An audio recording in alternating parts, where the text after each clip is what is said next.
All right, what is up, guys? It is your boy Winster. We're here at PGL, the local. There's not a lot of people here right now, but we're with the boy Tanner. And you guys have been asking for this profile, so me and him finally came together to bring it to you. But before we get into it, please consider subscribing. Please consider liking, comments. Check the Discord link in the description box, TikTok, Twitch, and Twitter. Make sure you go follow me. But enough of me.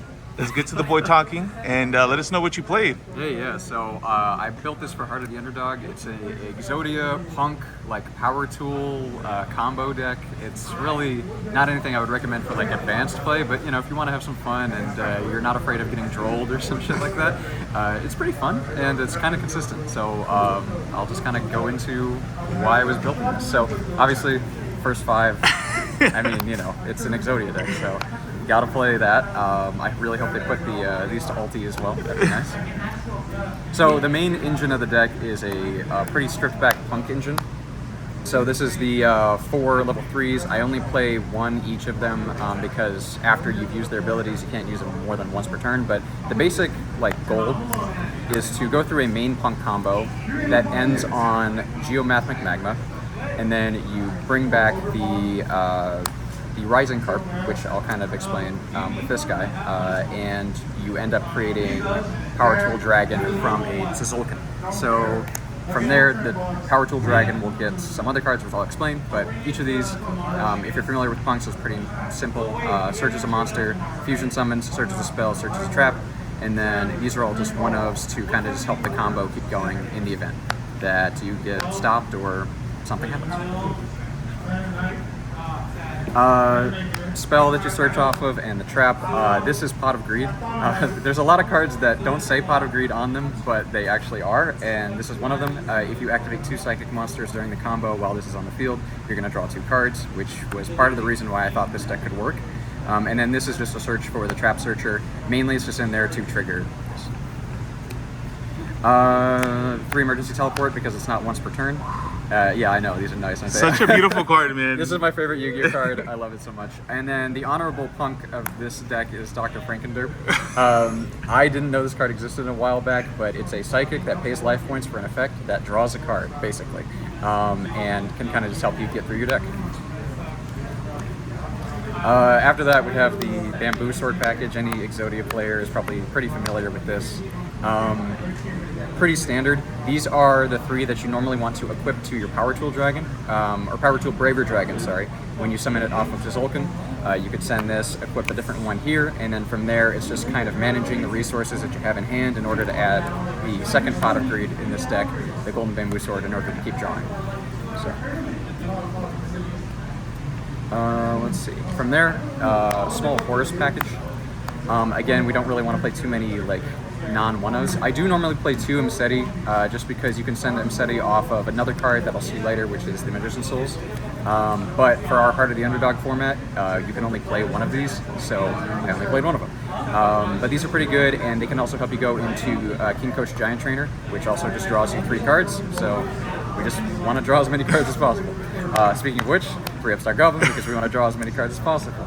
We also have Illusion of Chaos and Magician's Souls. These are quietly some of the best cards in the deck. These can send the Cursed Bamboo Swords to help search for the golden ones. And then if you get into a pinch, this being a 1 does come up because you can use this and the Geomathemic Magma in order to make Power Tool Braver Dragon if something got messed up. And then Exodia Staple, Magical Mallet, and a Trade-In. You have a lot of just random level 8s in the deck, so might as well just throw one in there. Terraforming and Chicken Game. This can search your field spell, and it's okay to search it early before you do your punk combo because you're going to draw 2 cards regardless, so might as well do them early, give you a better chance of finding what you need. And then Chicken Game is stupid. I don't know why it's on bans. And then this is normally my second Imseti, but this is Into the Void. Draws you a card. I don't love this card because if you get stopped, you will lose the game if this resolves and then you go to the next turn. But it's good for locals. So 40 cards, obviously.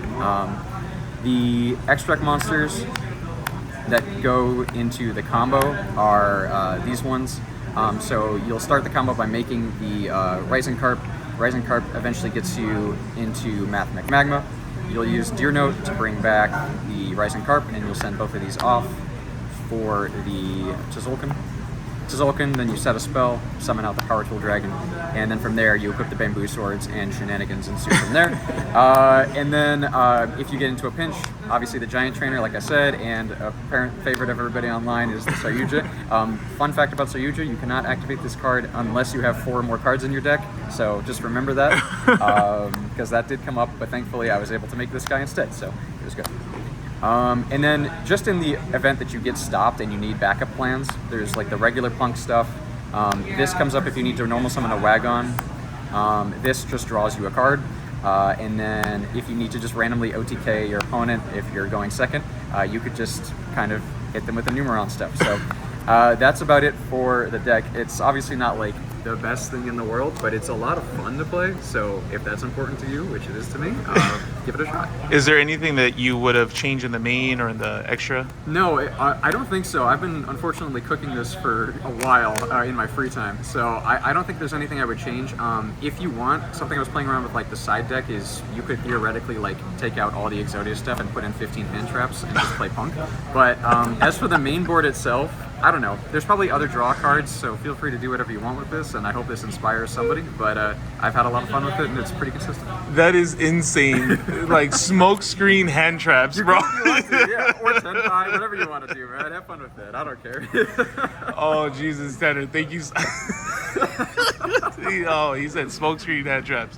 Well, Tanner, thank you again, bro, for putting the deck and showing up today to do the profile. Any shout outs or anything? No, shout out to Winsor, man. Oh, thank make sure you hit that like, subscribe, and whatever you do on TikTok, I don't know. But he's a good guy, so follow this stuff. All right, guys. Well, thank you for watching, everyone. Bye, everyone. Peace out.